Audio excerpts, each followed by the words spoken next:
Episode 3, Rediscovering Your Core, Beyond the Noise. A quieter room appears inside you, the one where your voice can be heard without the static of other people's expectations.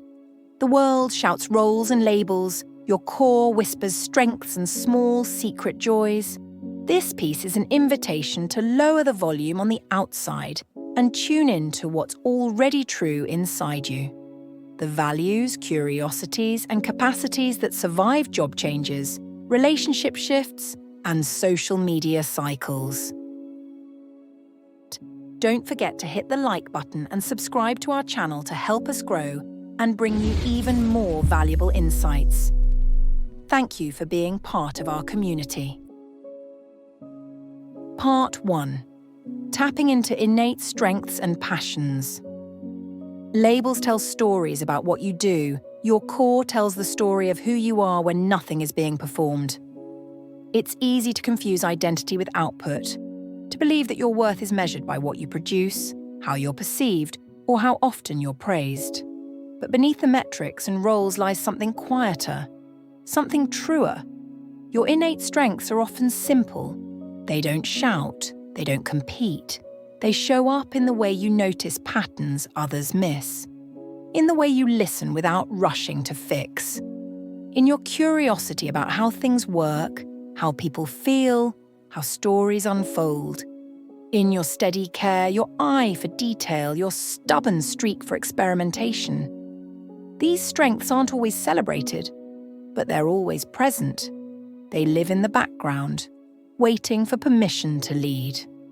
Passions, too, are subtle. They're the recurring threads that keep pulling you back in. The things you do when no one's watching, the activities that make time dissolve, the moments that feel like home. Maybe it's making, fixing, comforting, puzzling, or creating. Maybe it's organizing, storytelling, nurturing, or exploring. Whatever it is, it exists independent of validation. It doesn't require applause. It only asks to be noticed. Notice how your energy shifts when you do something for its own sake. That warm, steady pull, the sense of flow of quiet joy, is not accidental. It's your core signaling alignment. When you rely on external markers, job titles, follower counts, likes, or others' approval, your sense of self becomes conditional. You start performing instead of living. You start chasing instead of choosing. Rediscovery begins when you refuse to trade your quiet capabilities for noise. When you stop asking, "Will this impress?" and start asking, "Does this feel like me?" It's not about abandoning ambition. It's about anchoring it in truth. It's about letting your strengths and passions guide your direction, not your performance. So today, try this.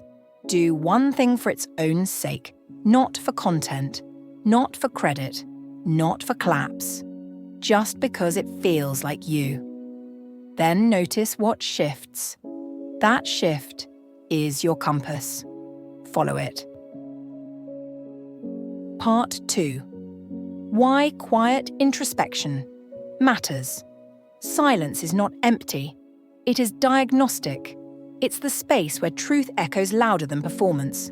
In a world that rewards noise, constant updates, curated personas, endless productivity, quiet introspection becomes a radical act of self-respect.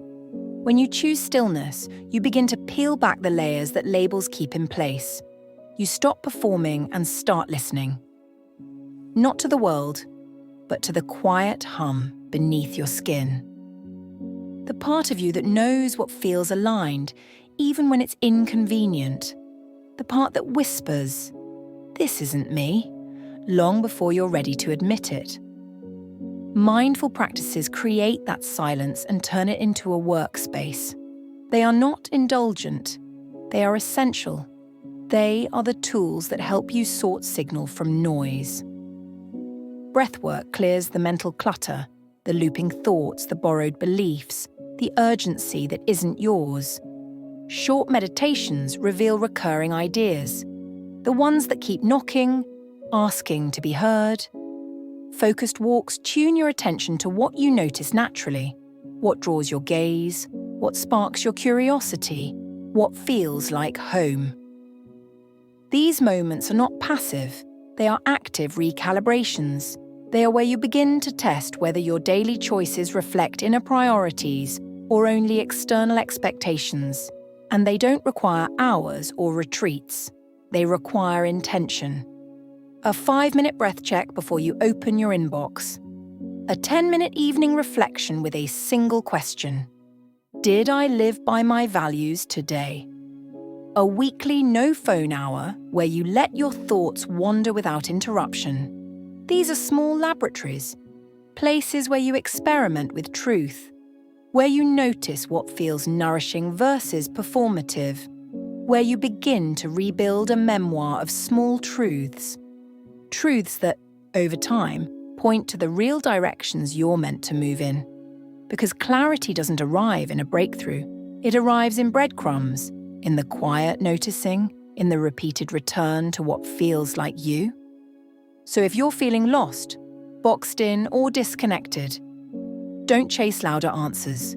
Choose quieter questions, and let silence show you what's been waiting underneath. Part 3. How mindful practices reconnect you. Mindful practices restore authorship. They return the pen to your hand. So your life is no longer a performance review, but a living manuscript of values, rhythms, and quiet truths. When you center small, consistent actions that feel true, you begin to build internal evidence, proof that your worth is not a public report card. It's not measured in applause, metrics, or momentum. It's felt in the quiet satisfaction of alignment. A daily 5-minute practice compounds. It's not just a pause. It's a recalibration. It teaches your nervous system to recognize the feeling of yes, the feeling of resonance, the feeling of, this is mine. And once you know that feeling, choices become easier.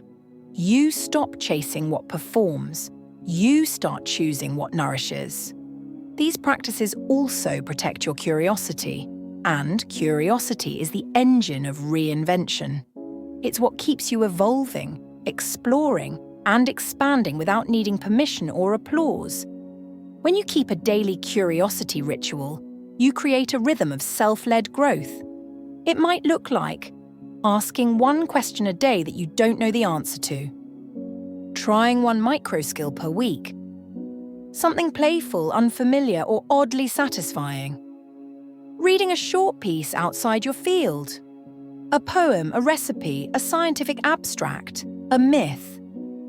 These aren't just habits, they're invitations. They remind you that growth doesn't have to be loud, linear, or impressive. It can be quiet, it can be slow, it can be yours. Over time, these rituals become a kind of scaffolding, a structure that holds your evolution gently in place.